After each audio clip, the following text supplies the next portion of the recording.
Bueno, pues ahí está el tema. Qué bueno discutirlo de esta manera con José Martínez Hoppelman. Al menos hemos visto dos de los casos más recientes en esta materia, no precisamente de actos de corrupción, donde hay muchos expedientes y sigue eso cursando en la justicia. Aprovechar para decir que hoy la mayoría de los 100 imputados, 100 y tantos alrededor, de los imputados por los expedientes de corrupción, creo que solo 4 guardan prisión preventiva. Todos los demás están en su casa, que es la norma.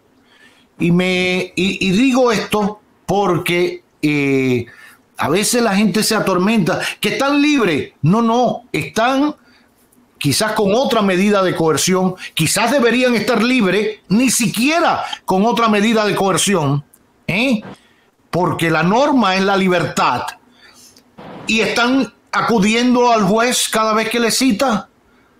Entonces, digo esto porque siempre aprovecho que abordamos estos temas para seguir reclamando en aras de hacer mejor justicia, de no poner contra la pared a nuestros jueces, de no hacer unos expedientes más para satisfacer el público y no buscar verdaderamente la justicia, que no debemos seguir abusando de la prisión preventiva como medida de coerción. Siempre digo y cito una cifra dada por estas autoridades, que el 51% de los presos, de los detenidos, de los internos, como le quieran llamar, en el viejo y en el nuevo modelo penitenciario, el 51% es preventivo.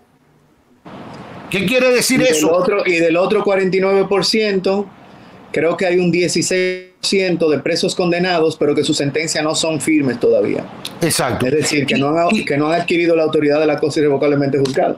Y de ese otro por ciento del 49, restándole el 16 que usted dice, hay otra parte que ya incluso cumplió condena y no ha podido pagar la multa. Y no ha podido pagar una parte que le corresponde o una cosa. ¿Qué implica eso? Hacinamiento en nuestras cárceles, seguir nosotros, Hoppelman, yo, todos los que nos están viendo y escuchando, pagando esos presos, porque tenerlos allí implica un costo alimenticio, de seguridad, de habituallamiento, incluso de formación, de logística, de llevarlos de allí para acá y de aquí para allá, etcétera, etcétera. ¿Hay necesidad de eso? Digo yo, mira, ¿hay necesidad de eso? Mientras se le siga vendiendo al pueblo la imposición de una medida de coerción como un logro de la justicia y de la persecución penal, tendremos esta discusión per seculam seculorum. La medida de coerción no es más que una garantía para que el imputado esté presente en el proceso, y el derecho de la libertad viene cubierto de un manto blanco, como yo le llamo, que se llama presunción de inocencia, que solamente se rompe o se destruye con sentencia firme con la autoridad de la cosa irrevocablemente juzgada. Entonces, queremos proteger derechos fundamentales, libertad y debido proceso. Sin embargo, vete preso en lo que yo decido si tú todavía tienes el derecho de la presunción de inocencia intacto. Es una contradicción. Yo sé que muchas veces, y me incluyo, cuando me toca estar del otro lado, del lado de la imputación, pretendo obtener la sanción de la prisión preventiva.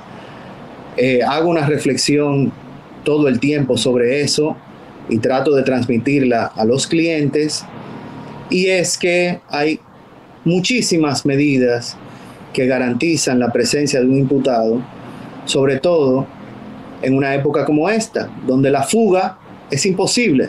No estamos en los 60, donde todos los registros eran manuales y una persona entraba a un país y luego se iba a otro y no se perdía su rastro para siempre.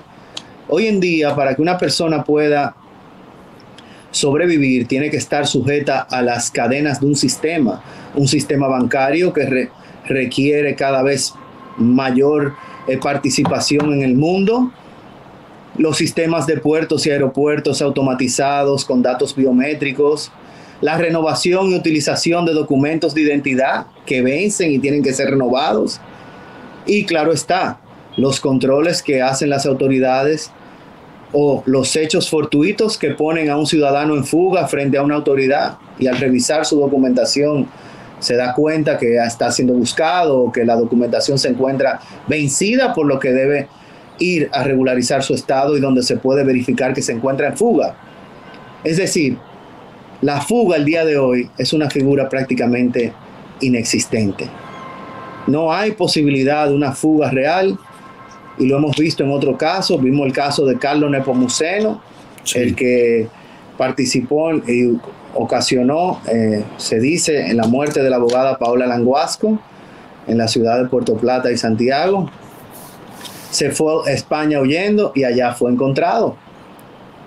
Está el otro señor, Argenis Contreras, el que participó en la muerte del abogado Junior. Se fue a Estados Unidos, allá fue encontrado. Es decir, ya el tema de la fuga, el peligro de fuga, no debe ser el temor para la imposición de una medida de coerción, cuando existen muchísimos mecanismos para garantizar eso. Yo sí quisiera, Roberto, en ese llamado que tú haces al Ministerio Público para la objetividad de la imposición de este tipo de medidas, es también hacer un llamado sobre un delito de sangre que se encuentra todavía sin resultado hasta el momento. Y es la muerte de Víctor Herarte en Santiago. Vitico Herarte. Una gloria del folclore dominicano que fue asesinado dentro de las paredes de su propia casa, y al día de hoy, más de un año de ese hecho lamentable, todavía no hemos podido, como sociedad y como Estado, dar con los responsables. Hacer un llamado a la procuradora Miriam Germán que ponga su vista sobre ese proceso, a ver si logran algún avance y podemos ver responsables de ese caso sometidos a la acción de la justicia y condenados posteriormente por haber quitado la vida a esa gloria del folclore y la cultura dominicana. Totalmente de acuerdo y me sumo a ese llamado. Gracias, Hoppelman. José Leonardo Martínez Hoppelman, acompañándonos en este magazine que no tiene nombre.